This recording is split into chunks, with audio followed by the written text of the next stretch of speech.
आज हम पढ़ेंगे हिंदी व्याकरण का पाठ 1 भाषा। भाषा क्या होती है, किसे कहते हैं, इसका क्या कार्य है, ये सब चीज़ें। सबसे पहले यहाँ पर देखिए, भाषा शब्द संस्कृत के भाषा धातु से बना है, जिसका अर्थ होता है बोलना, अर्थात जिसे बोला जाए या किसी से कहना, उसको हम भाषा कहते हैं। आगे देखिए, भाषा वह साधन होता है जिसके द्वारा मनुष्य अपने विचारों को दूसरों के सामने प्रकट करता है और दूसरे के भाव और विचारों को सुनता है। उसको क्या कहते हैं? भाषा। यानी कि जब मनुष्य अपने मन के भाव व विचारों को दूसरों के सामने प्रकट करता है और दूसरे के भाव और विचारों को सुनता और समझता है, उसे भाषा कहते हैं। जैसे आपका प्रश्न बनेगा, आपका क्वेश्चन बनेगा कि भाषा किसे कहते हैं, तब आप लिखोगे एक सिंपल से छोटे से उसमें मन की बात दूसरों तक पहुंचाने और दूसरों की बात को समझने का साधन भाषा कहलाता है। अर्थात अपने मन के भाव विचारों को दूसरों तक पहुंचाना और दूसरे के भाव विचारों को सुनना और समझना भाषा कहलाता है। भाषा 2 प्रकार की होती है। भाषा को हम 2 प्रकार से बांट सकते हैं, या आप ऐसे भी कह सकते हैं कि भाषा के 2 भेद होते हैं। नंबर 1 मौखिक भाषा और नंबर 2 लिखित भाषा।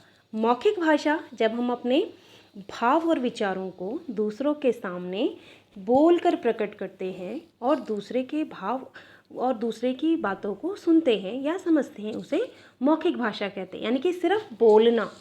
भाषा क्या है? जो हम बातचीत करते हैं, जो हम आपस में बातचीत करते हैं। अगर भाषा ही नहीं होती तो हम किसी बात को समझ ही नहीं पाते, किसी चीज़ को मतलब कुछ भी नहीं कर पाते। ना हम किसी कुछ कह सकते थे, ना किसी की बातों को सुन सकते थे, ना समझ सकते थे। तो इसलिए जो है सबसे पहले भाषा का प्रयोग हुआ। भाषा बोलना, वो कोई भी भाषा हो सकती है, हिंदी, इंग्लिश, उर्दू, पंजाबी, गुजराती, बहुत सारी भाषाएँ हैं, ठीक है। और दूसरा है लिखित भाषा। जब हम अपने मन के भाव और विचारों को लिखकर प्रकट करते हैं, उसको लिखित भाषा कहते हैं।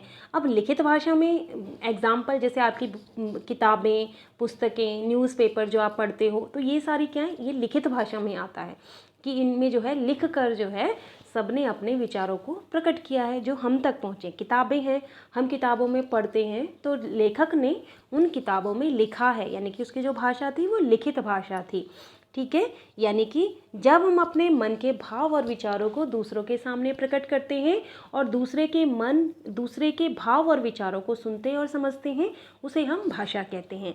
पहले मौखिक भाषा, जब हम अपने भाव विचारों को बोलकर दूसरों के सामने प्रकट करते हैं, उसे मौखिक भाषा कहते हैं। लिखित भाषा, जब हम लिखकर अपने भाव विचारों को दूसरे के सामने प्रकट करते हैं, उसे लिखित भाषा कहते हैं। यानी कि जो हमारे मन के अंदर भाव आते हैं, वो दूसरों को समझाने के लिए हमें बोलना पड़ता है। तो कभी हम बोल के बताते हैं, कभी हम लिख के बताते हैं, ठीक है। फिर आगे है, भारत की राष्ट्रभाषा कौन सी है? आप देखेंगे कि भारत में जो है बहुत सारी भाषाएं बोली जाती हैं, तो उनमें से हमारी राष्ट्रभाषा कौन सी है? तो बहुत सारे लोगों के इस विषय में अलग अलग मत हैं। यहाँ पे भारत की राष्ट्रभाषा कोई भी एक भाषा नहीं है, बल्कि वह भारतीयता की भावना है, जो कि हम सभी भारतवासियों के हृदय में एकता की भावना व देश के प्रति गौरव की भावना उत्पन्न करती है। यानी कि वो बातें जो हमारे मन के अंदर हैं, हम चाहे अलग अलग हैं, अलग अलग जातियों के हैं, अलग अलग धर्मों के हैं, लेकिन यहाँ पे एक लेखक का कहने का मतलब ये है, ये कहना चाहती हूँ कि जो हम सब भारतीय हैं, तो हमारी जो भाषाएं हैं वो सबसे पहले भारतीय होनी चाहिए, क्योंकि हमारे अंदर जो है भावना देश के प्रति प्रेम की होनी चाहिए, देश के प्रति बलिदान की होनी चाहिए, ना कि लड़ाई झगड़े की। प्रेमचंद जी ने भी लिखा है, यदि आपके पास कहने को कुछ है तो भाषा कुछ नहीं है। यदि आपके पास कहने को कुछ नहीं है तो भाषा ही भाषा। यानी कि अगर आप कुछ कहना चाहते हैं तो यानी उसमें भाषा का कोई वो नहीं है, कोई भी हो सकती है, लेकिन आपके पास कहने के लिए कोई शब्द नहीं है, तो इसका मतलब आपको भाषा का ज्ञान है। फिर है, आगे हम जानते हैं कि भारत की राष्ट्रभाषा कौन सी है और क्या होनी चाहिए। दुनिया के ज़्यादातर देशों में अंग्रेजी भाषा का इस्तेमाल होता है, क्योंकि उनकी एक ही भाषा है, इसलिए अंग्रेजी जो है उनकी नेशनल लैंग्वेज है, नेशनल भाषा है। तो इंग्लिश, लेकिन हम क्या अंग्रेजी को अपनी नेशनल भाषा बना सकते हैं? नहीं, क्योंकि हमारे देश में तो बहुत सारी भाषाएं बोली जाती हैं, बहुत सारे जो है, क्योंकि अलग अलग धर्मों के लोग हैं, अलग अलग जातियों के लोग हैं, सबकी भाषाएं अलग अलग हैं। हमारा जो देश है, कहीं पे पंजाबी हैं, कहीं पे गुजराती हैं, कहीं पे मराठी हैं, कहीं पे तेलुगु हैं, कहीं पे तमिल हैं, कहीं पे कन्नड़ हैं, कहीं मतलब अलग अलग बहुत सारी भाषाएं हैं। तो हम किसको अपनी राष्ट्रभाषा बनाएं? तो ये जो है एक विचार है, बहुत सारी चीज़ें हैं, सब लोगों का इसमें अलग अलग विचार है। कोई चाहता है कि हिंदी जो बोलते हैं वो चाहते हैं कि हिंदी हमारी मातृभाषा होनी चाहिए, जो अंग्रेज़ी बोलते हैं वो चाहते हैं कि अंग्रेज़ी मातृभाषा होनी चाहिए। लेकिन हमने हिंदी को मातृभाषा इसलिए कहा है, इसलिए कहते हैं क्योंकि हमारे देश में ज़्यादातर इलाकों में, ज़्यादातर जगहों पे हिंदी बोली जाती है, इसलिए जो है हमने अपनी मातृभाषा हिंदी को चुना है। क्योंकि हमारे जो देश के कार्य हैं वो हिंदी में होते हैं, और दूसरी जो भाषा है वो इंग्लिश है, यानी कि हिंदी में और अंग्रेजी में जो है हमारे देश के कार्य होते हैं।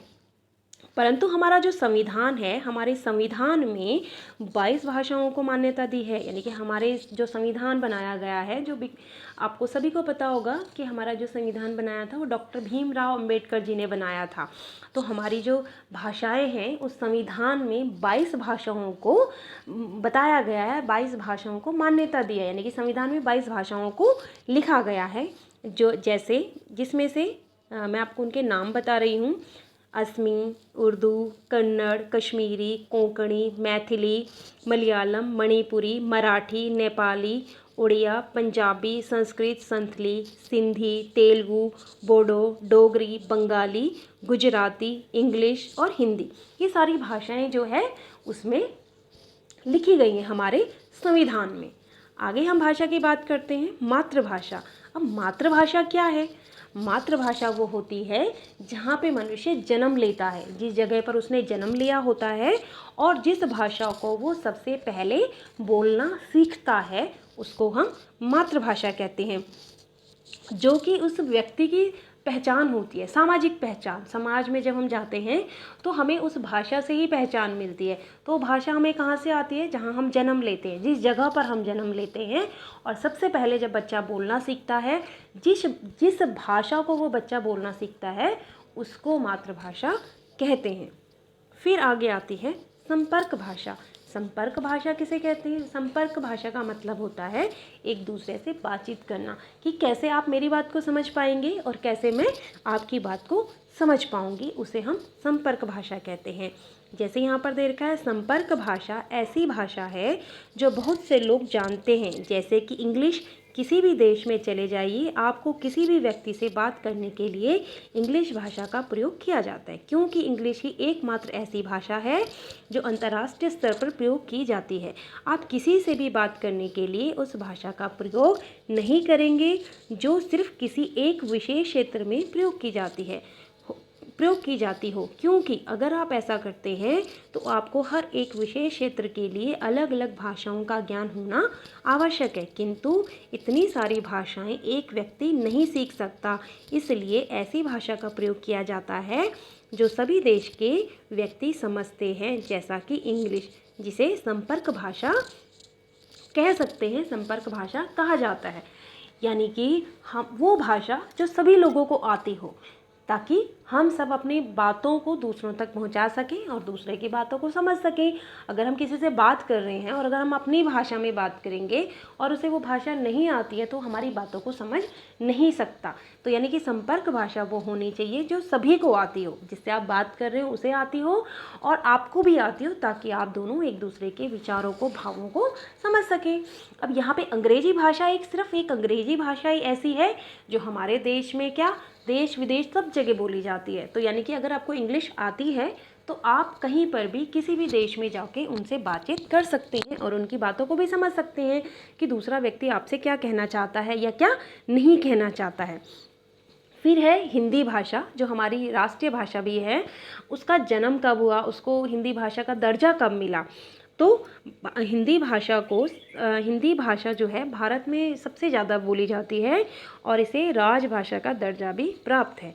कब मिला था? 14 सितंबर 1949 को, जब हमारा संविधान सभा में हिंदी को राजभाषा का दर्जा दिया गया था। हिंदी के महत्व को बताने और इसके प्रचार प्रसार के लिए राष्ट्रभाषा प्रचार समिति के अनुरोध पर 1953 से प्रतिवर्ष 14 सितंबर को हिंदी दिवस के तौर पर मनाया जाता है। यानी कि 14 सितंबर 1949 को इसे राजभाषा, राष्ट्रीय भाषा का घोषित कर दिया गया था, दर्जा मिल गया था। और तब से हम हर साल 14 सितंबर को हिंदी दिवस मनाते हैं, जिसमें हम अपनी हिंदी भाषा, राष्ट्रीय भाषा के बारे में लोगों को प्रेरित करते हैं कि जितना ज़्यादा हो सके हमें हिंदी भाषा का प्रयोग करना चाहिए, क्योंकि ये हमारी राष्ट्रभाषा है और हम हिंदू हैं। तो हिंदू लोगों को जो है, हिंदुस्तानी जो हैं, कोई भी हो, वो चाहे किसी भी जाति का, किसी भी धर्म का हो, उन सबको हिंदी भाषा का प्रयोग करना चाहिए।